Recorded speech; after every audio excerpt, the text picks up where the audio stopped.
Hello learners, welcome back to learn English by Tabassum and this is Tabassum here.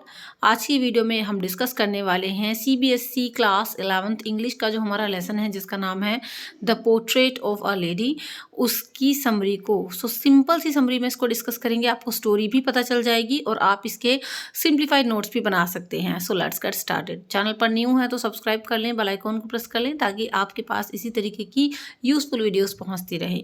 And हाँ, don't forget to like and share this video also. देखिए, सबसे पहले हम इसके title की बात कर लेते हैं। इस चैप्टर का जो नेम है वो है the portrait of a lady. Portrait का मतलब, भाई पोर्ट्रेट का मतलब तस्वीर है ना, कोई भी फोटो या तस्वीर। तो ये जो फोटो है यानी ये जो पोर्ट्रेट है वो किस लेडी की है।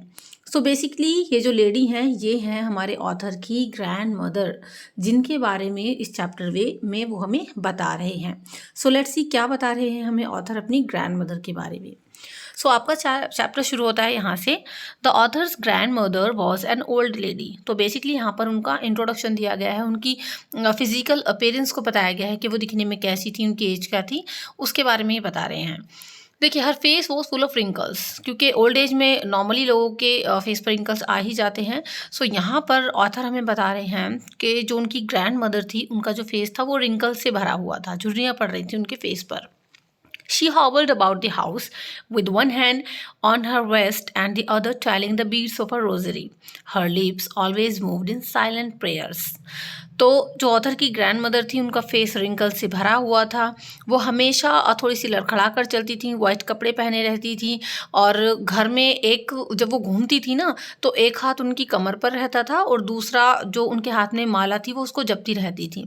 सो इस तरीके से राइटर की जो ग्रैंड मदर थी वो घर भर में ऐसी घूमती रहती थी और उनके जो लिप्स थे वो हमेशा साइलेंट प्रेयर में चलते रहते थे, क्योंकि हाथ में माला होती थी जिसको वो जपती थी, तो उनके होठ जो है वो हमेशा साइलेंट प्रेयर में रहते थे। चलिए आगे है, the author's parents left the city. देखिए, यहाँ से जो ग्रैंड मदर हैं और जो ऑथर हैं उनके बारे में बताया जाएगा और ये बताया जा रहा है कि जो ऑथर हैं उनके पेरेंट्स ने जो है पेरेंट्स जो है शहर चले जाते हैं। ठीक है, मतलब ऑथर को और ऑथर की ग्रैंड मदर को छोड़ के उनके पेरेंट्स कहाँ चले जाते हैं, शहर चले गए। He was left in the village under the charge of his grand mother. तो ऑथर बहुत छोटे थे और उस टाइम पर ऑथर के पेरेंट्स सिटी चले गए अपना काम, मतलब काम धंधा देखने के लिए, वहाँ पर सेटल होने के लिए, और उस दौरान वो ऑथर को उनकी ग्रैंड मदर के पास गाँव में ही छोड़ गए। They became very good friends. तो जो ऑथर थे उनकी ग्रैंड मदर थी वो बहुत ही अच्छे फ्रेंड्स बनते चले गए। She would accompany him to the school, the school was attach to a temple. तो ऑथर की ग्रैंड मदर उनको स्कूल ले जाया करती थी, मॉर्निंग में उनको तैयार करती, नहलाती धुलाती सही से, मतलब अच्छे से उनको पूरा रेडी करके उनको स्कूल लेकर के जाती थी, उनको स्कूल से वापस लेकर के आती थी। और उनका जो स्कूल था ना ऑथर का, वो एक टेम्पल से अटैच था। While the little child learned at school, she used to read the scriptures in the temple. और जब ये छोटा बच्चा यानी जो हमारे ऑथर थे जब ये स्कूल में पढ़ते थे तो उस दौरान जो ग्रैंड मदर थी ना वो, क्योंकि बराबर में टेम्पल भी था, तो वो टेम्पल में बैठ करके वहाँ पर स्क्रिप्चर्स वगैरह पढ़ती रहती थी। When the school was over, both would come home together. और जब स्कूल ओवर हो जाता था तो ग्रैंड मदर भी टेम्पल में से निकल कर आती और ऑथर का हाथ पकड़ के अपने साथ ही उसको घर ले आती। On their way back home she would throw stale chapatis to the dogs. और जब ये दोनों दादी पोता घर आ रहे होते थे रास्ते में, सो दादी जो है वो जो स्ट्रीट डॉग्स होते थे ना उनको वो चपातीज भी यानी बासी रोटी जो होती थी वो दे दिया करती थी, वो डालती हुई वो घर वापस जाती। आगे है देखिए, when the author's parents were well settled he and his grandmother also went to the city. यानी जब ऑथर के पेरेंट्स अच्छे से शहर में सेटल हो गए तो उन्होंने ऑथर को भी अपनी ग्रैंड मदर के साथ वहाँ पर बुला लिया। मतलब अब ये दोनों दादी पोता शिफ्ट हो गए अपने शहर में, सिटी में, जहाँ के पेरेंट्स थे। ठीक है, it prove the turning point in their friendship. देखो, अभी तक दोनों गांव में रह रहे थे, दादी और पोता दोनों साथ साथ थे, तो वहाँ तक इनकी फ्रेंडशिप काफ़ी अच्छी चली। लेकिन अब जैसे ही ये दोनों सिटी में जो है शिफ्ट हुए तो इनकी फ्रेंडशिप में थोड़ा सा टर्निंग पॉइंट आ गया। The author joined an English school. She could neither accompany him to school nor help him in his studies. सो यहाँ पर जो ऑथर थे उनको इंग्लिश स्कूल ज्वाइन करा दिया गया। अब इंग्लिश स्कूल में जब वो जाते थे तो क्योंकि बस वगैरह लगी होगी तो इसलिए दादी वहाँ पर ना तो उनको छोड़ने जाती थी ना उनको लेने जाती थी स्कूल तक, है ना। पहले दोनों स्कूल में साथ आते जाते थे, मतलब दादी इनको छोड़ने जाती थी सॉरी बट अभी ऑथर अकेले ही जाते। सो ग्रैंड मदर ना तो उनको छोड़ने जा पाती थी और ना ही उनकी स्टडीज़ में उनकी हेल्प कर पाती थी। They however lived in the same room. हालांकि अभी भी दोनों सिटी में भी सेम ही रूम को शेयर करते थे, एक ही रूम में रहते थे। When the author went to the college, he was given a separate room. लेकिन जब ऑथर जो है कॉलेज जाने के लिए, मतलब जब ये हुए तैयार, जब इनका कॉलेज शुरू हुआ, तब इनको सेपरेट रूम दे दिया गया क्योंकि अब ये थोड़े बड़े भी हो गए थे। Thus the last link of their friendship was broken. तो अब इनकी ग्रैंड मदर के साथ जो उनका लास्ट लिंक था वो भी ब्रोकन हो गया। मतलब अब तक चलो ठीक है, ये लोग शहर आ गए थे बट फिर भी सेम रूम ये शेयर करते थे, लेकिन जब ऑथर जो है वो कॉलेज गए, कॉलेज ज्वाइन किया, तो उसके बाद इनको जो है रूम को भी इनके सेपरेट कर दिया गया। तो इनका लास्ट लिंक जो था फ्रेंडशिप का वो भी टूट गया। The grand mother kept her self busy in her prayers and spinning.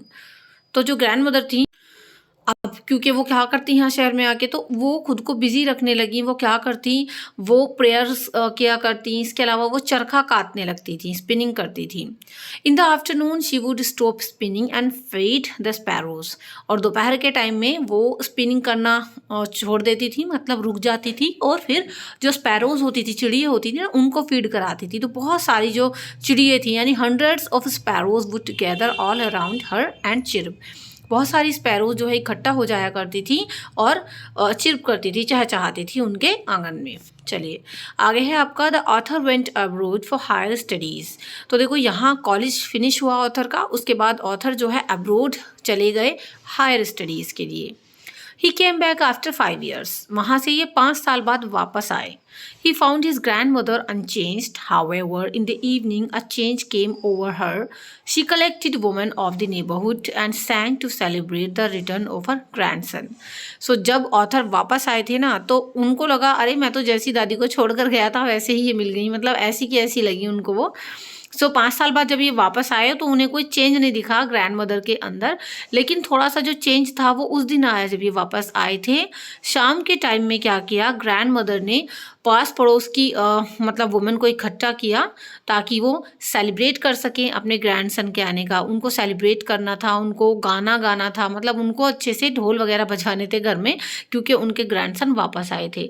लेकिन क्या हुआ, देखो यहाँ पर दादी ने सेलिब्रेट तो किया अपने पोते के आने का, मगर ये बहुत ही अलग चीज़ भी लेकर के आया। अलग चीज़ क्या था, the next day she cot mild fever. यानी अगले दिन क्या हुआ, दादी को हल्का बुखार हुआ। अब यहाँ से बहुत बड़ा चेंज आने वाला है इस स्टोरी में। Perhaps she knew that her and was near. मतलब दादी को पहले तो माइल्ड फीवर आया, लेकिन उसके बाद उनकी हालत ज़्यादा ख़राब हो गई और उनको पता चला कि हाँ उनका जो अंत है वो नज़दीक है। She stop talking and closed her eyes. उन्होंने धीरे धीरे बातें करना बंद कर दिया और अपनी आंखों को भी बंद कर लिया। She was lost in her prayers telling the beads of rosary. वो अब अपनी प्रेयर्स में खोती जा रही थी और अपनी माला को वो जपती जा रही थी, लेकिन वो अब माला उनके हाथ से छूट रही थी। Suddenly the rosary fail over hand. अचानक से वो माला उनके हाथ से छूट गई। हर लिप्स स्टॉप्ड मूविंग। और उनके जो लिप्स थे उन्होंने मूव करना भी स्टॉप कर दिया। दैट मीन्स दादी जी जो है वो नहीं रही, मतलब उनकी मृत्यु हो गई। ये टर्निंग पॉइंट बहुत बड़ा था, क्योंकि ऑथर के आने का शायद वो वेट कर रही थी, कहीं ना कहीं ऑथर में ही उनकी जान बस रही थी। जब ऑथर वापस आए आफ्टर 5 years तो दादी ने रिलैक्स फील किया, लेकिन उनको माइल्ड फीवर हो गया जिसने फिर ज़्यादा भयंकर रूप ले लिया और जिसकी वजह से फिर वो बच नहीं पाई। ठीक है, she was wrapped in a red shroud and was cremated in the evening. उनको रेड श्रोड में रैप किया गया और शाम को फिर उनका दाह संस्कार कर दिया गया। Her death affected even the sparrows. उनकी डेथ ने जो वहाँ पर चिड़िया आया करती थी ना, जिनको फीड करा करती थी, उनको भी इफेक्ट किया। They neither chirp nor ate the crumbs thrown to them. ना तो उस दिन उन चिड़ियों ने खाना खाया, ना ही उन्होंने चहचहाया। जो उनको टुकड़े यानी क्रम्स डाले गए थे, क्योंकि फिर उस दिन ऑथर की मदर ने उनको, ऑथर की ग्रैंड मदर तो रही नहीं थी, तो उनकी मदर ने उनको छोटे छोटे दाने डाले, लेकिन उन्होंने नहीं खाए। They came only to mourn and flee away silently. शायद आज जो स्पैरोज थी वो केवल विलाप करने आई थी, शोक मनाने आई थी और वो चुपचाप आकर के चली गई, फिर ऐसे ही वो उड़ गई। So with this the chapter ends. बहुत ही शॉर्ट समरी है, बहुत ही शॉर्ट में मैंने आपको ये बताया है, सिंपल से नोट्स दिए हैं, आपको प्रोवाइड किए हैं। If like this video so don't forget to like, share and subscribe my channel. आप ये पीडीएफ ले सकते हैं मेरे टेलीग्राम पे, वहाँ पर ये पीडीएफ आपको मिल जाएगी। आप इसके प्रॉपर नोट्स बना सकते हैं, आपके short and long question answers इसी समरी में से कवर हो जाएंगे। सो चलिए, कहीं कोई डाउट हो तो कमेंट सेक्शन में आप पूछ सकते हैं। अगर आपकी हेल्प हुई हो तो दूसरे स्टूडेंट्स की भी आप हेल्प कर सकते हैं किस तरीके से, इस वीडियो को शेयर करके। और हमारे साथ जुड़े रहिए ताकि हम नेक्स्ट चैप्टर भी इसी तरीके से डिस्कस करें। So see you in the next video. Till then be a learner and learn English. Thank you and good bye.